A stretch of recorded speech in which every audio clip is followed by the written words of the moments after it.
ओम शांति। आज 29/9/2020 की मुरली में बाबा ने कहा, मीठे बच्चे, तुम्हारी पढ़ाई का सारा मदार है योग पर। योग से ही आत्मा पवित्र बनती है, विकर्म विनाश होते हैं। आज की मुरली का प्रश्न है, कई बच्चे बाप का बनकर फिर हाथ छोड़ देते हैं, कारण क्या होता है? उत्तर है, बाप को पूरी रीति न पहचानने के कारण, पूरा निश्चय बुद्धि न होने के कारण 8-10 वर्ष के बाद भी बाप को फारगती दे देते हैं, हाथ छोड़ देते हैं। पद भ्रष्ट हो जाता है। 2, क्रिमिनल आई होने से माया की गिरचारी बैठ जाती है, अवस्था नीचे ऊपर होती रहती है, तो भी पढ़ाई छूट जाती है। अब सुनते हैं मुरली विस्तार से। ओम शांति। रूहानी बच्चों प्रति रूहानी बाप समझा रहे हैं, अभी समझते हो कि हम सब रूहानी बेहद के बाप के बच्चे हैं।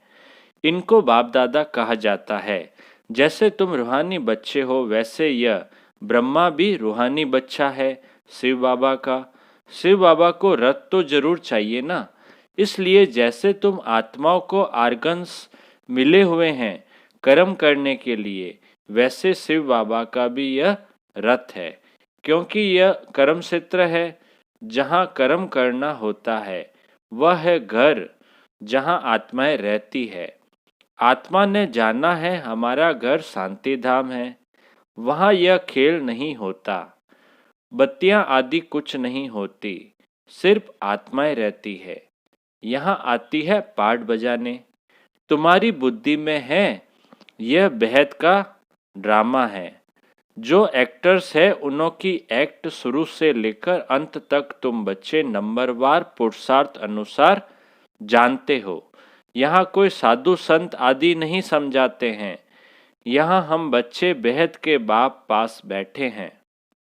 अब हमको वापस जाना है, पवित्र तो जरूर बनना है आत्मा को। ऐसे नहीं कि शरीर भी यहाँ पवित्र बनना है, नहीं, आत्मा पवित्र बनती है। शरीर तो पवित्र तब बने जब 5 तत्व भी सत्व प्रदान हो। अब तुम्हारी आत्मा पुरुषार्थ कर पावन बन रही है, वहाँ आत्मा और शरीर दोनों पवित्र होते हैं, यहाँ नहीं हो सकते। आत्मा पवित्र बन जाती है तो फिर पुराना शरीर छोड़ती है, फिर नए तत्वों से नए शरीर बनते हैं। तुम जानते हो हमारी आत्मा बेहद के बाप को याद करती है व नहीं करती है, यह तो हर एक को अपने से पूछना है। पढ़ाई का सारा मदार है योग पर। पढ़ाई तो सहज है, समझ गए कि चक्र कैसे फिरता है। मुख्य है ही याद की यात्रा। यह अंदर गुप्त है, देखने में थोड़े ही आता है। बाबा नहीं कह सकते कि यह बहुत याद करते हैं व कम। हाँ, ज्ञान के लिए बता सकेंगे कि यह ज्ञान में बहुत तीखा है। याद का तो कुछ देखने में नहीं आता है, ज्ञान मुख से बोला जाता है।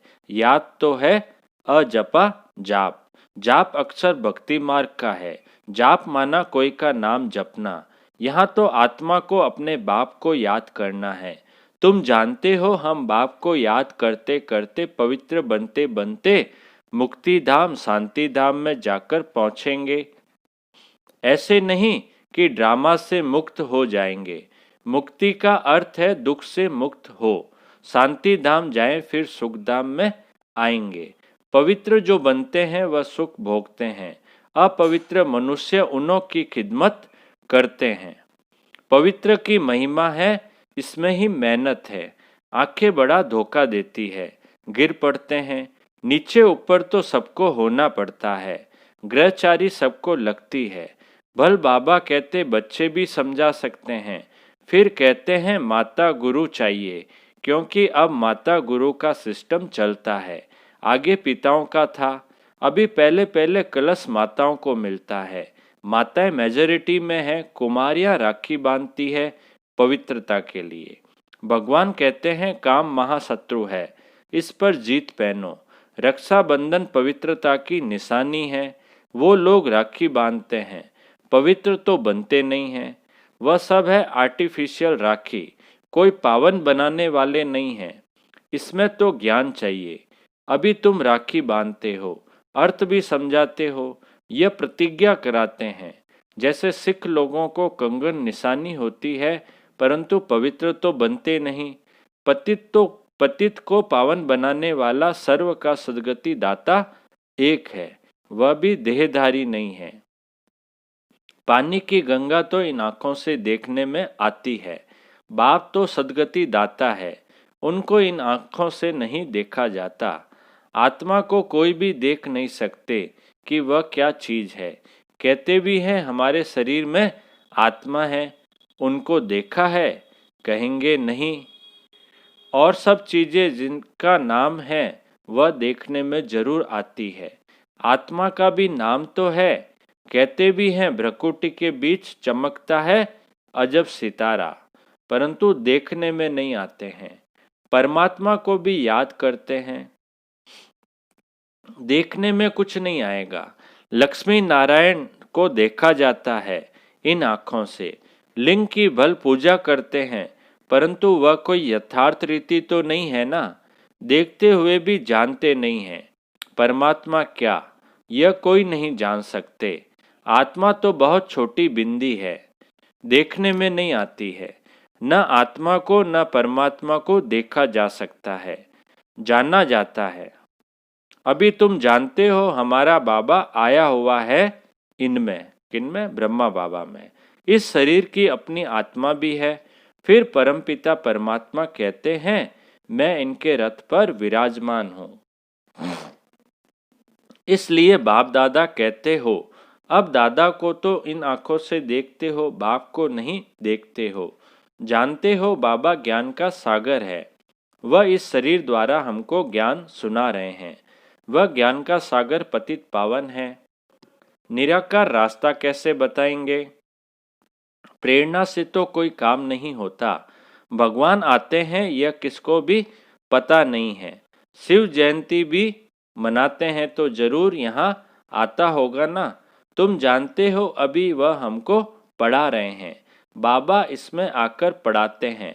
बाप को पूरी रीति न पहचानने के कारण, निश्चय बुद्धि न होने के कारण 8-10 वर्ष के बाद भी फारगति दे देते हैं।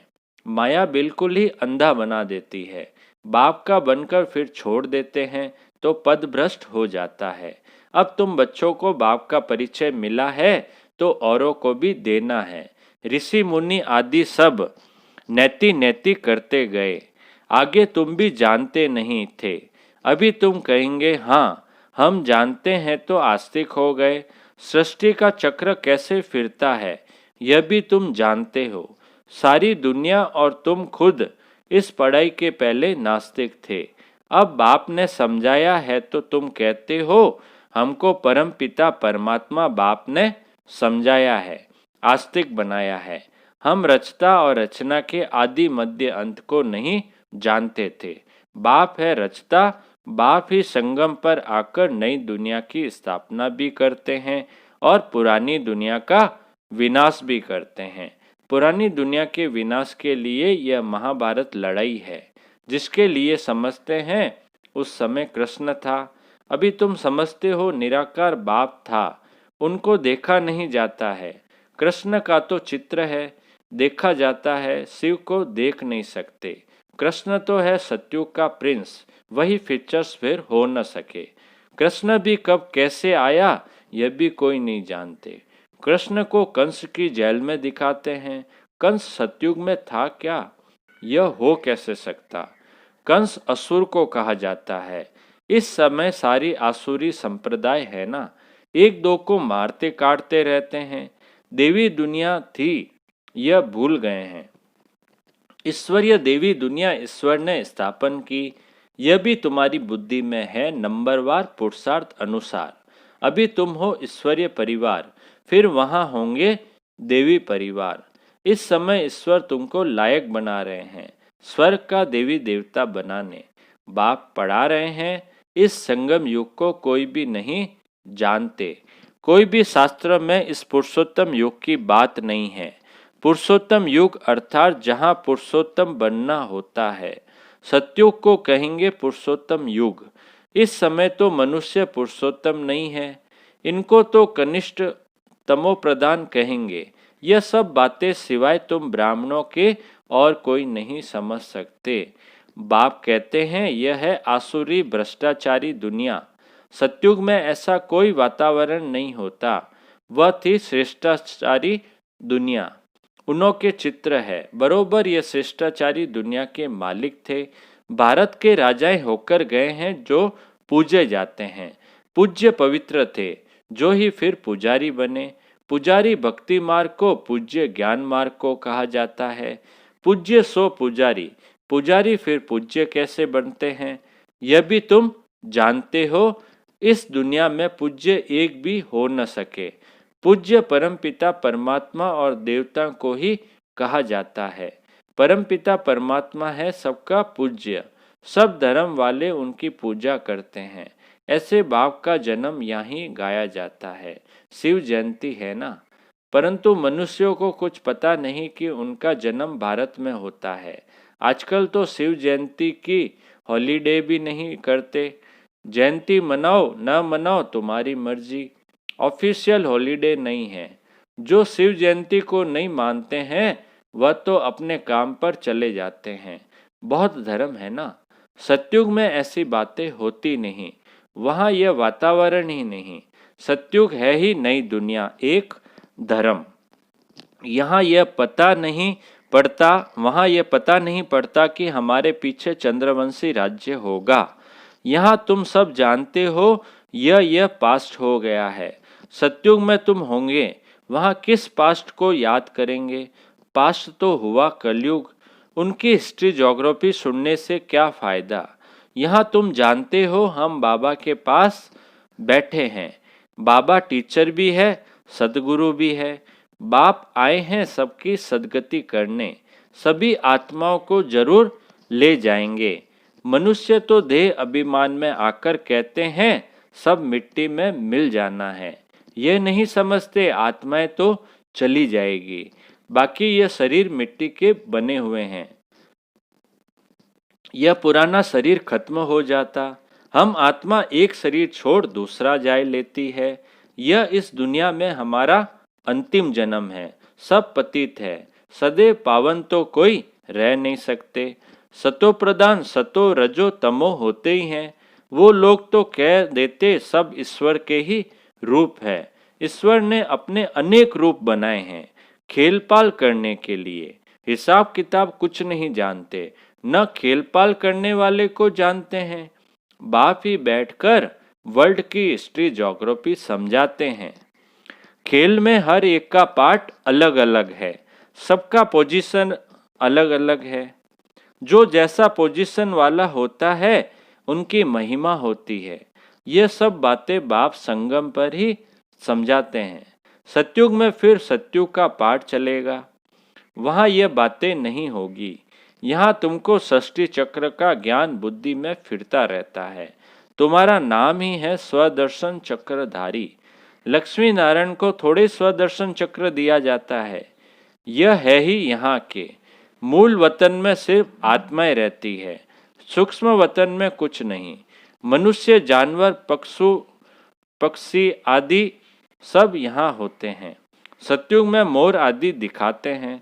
ऐसे नहीं कि वहाँ मोर के पंख निकाल पहनते हैं, मोर को थोड़े ही दुख देंगे। ऐसे भी नहीं मोर का गिरा हुआ पंख ताज में लगाएंगे। नहीं, ताज में भी झूठी निशानी दे दी है। वहाँ सब खूबसूरत चीजें होती है, गंदी कोई चीज का नाम निशान नहीं। ऐसी कोई चीज नहीं होती जिसको देखकर घृणा आए। यहाँ तो घृणा आदि है ना। वहाँ जानवरों को भी दुख नहीं होता है। सतयुग कितना फर्स्ट क्लास होगा। नाम ही है स्वर्ग हेवन नई दुनिया। यहाँ तो पुरानी दुनिया में देखो बरसात के कारण मकान गिरते रहते हैं, मनुष्य मर जाते हैं, अर्थक्वेक होगी, सब दबकर मर जाएंगे। सतयुग में बहुत थोड़े होंगे, फिर बाद में वृद्धि को पाते रहेंगे। पहले सूर्यवंशी होंगे। जब दुनिया 25% पुरानी होगी तो पीछे चंद्रवंशी होंगे। सतयुग 1250 वर्ष है, वह है 100% नई दुनिया, जहां देवी देवता राज्य करते हैं। तुम्हारे में भी बहुत इन बातों को भूल जाते हैं। राजधानी तो स्थापन होती है, हार्ट फेल नहीं होना है, पुरुषार्थ की बात है। बाप सभी बच्चों से एक समान तदबीर अर्थात पुरुषार्थ कराते हैं। तुम अपने लिए विश्व पर स्वर्ग की बादशाही स्थापन करते हो। अपने को देखना है हम क्या बनेंगे। अच्छा अच्छा, बाप दादा बोले। मीठे मीठे सिकिलदे बच्चों प्रति माता पिता बाप दादा का याद प्यार और गुड मॉर्निंग। रूहानी बाप की रूहानी बच्चों को नमस्ते।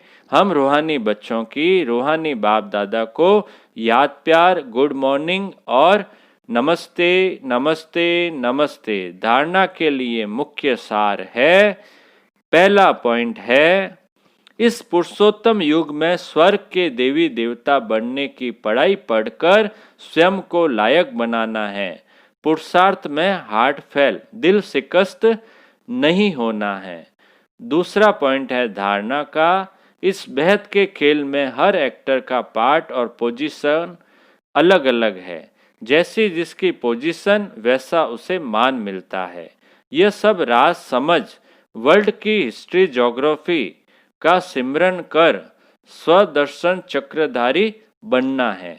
अब मीठे बाबा का मीठा वरदान, श्रीमत से मनमत और जनमत की मिलावट को समाप्त करने वाले सच्चे स्व कल्याणी भव।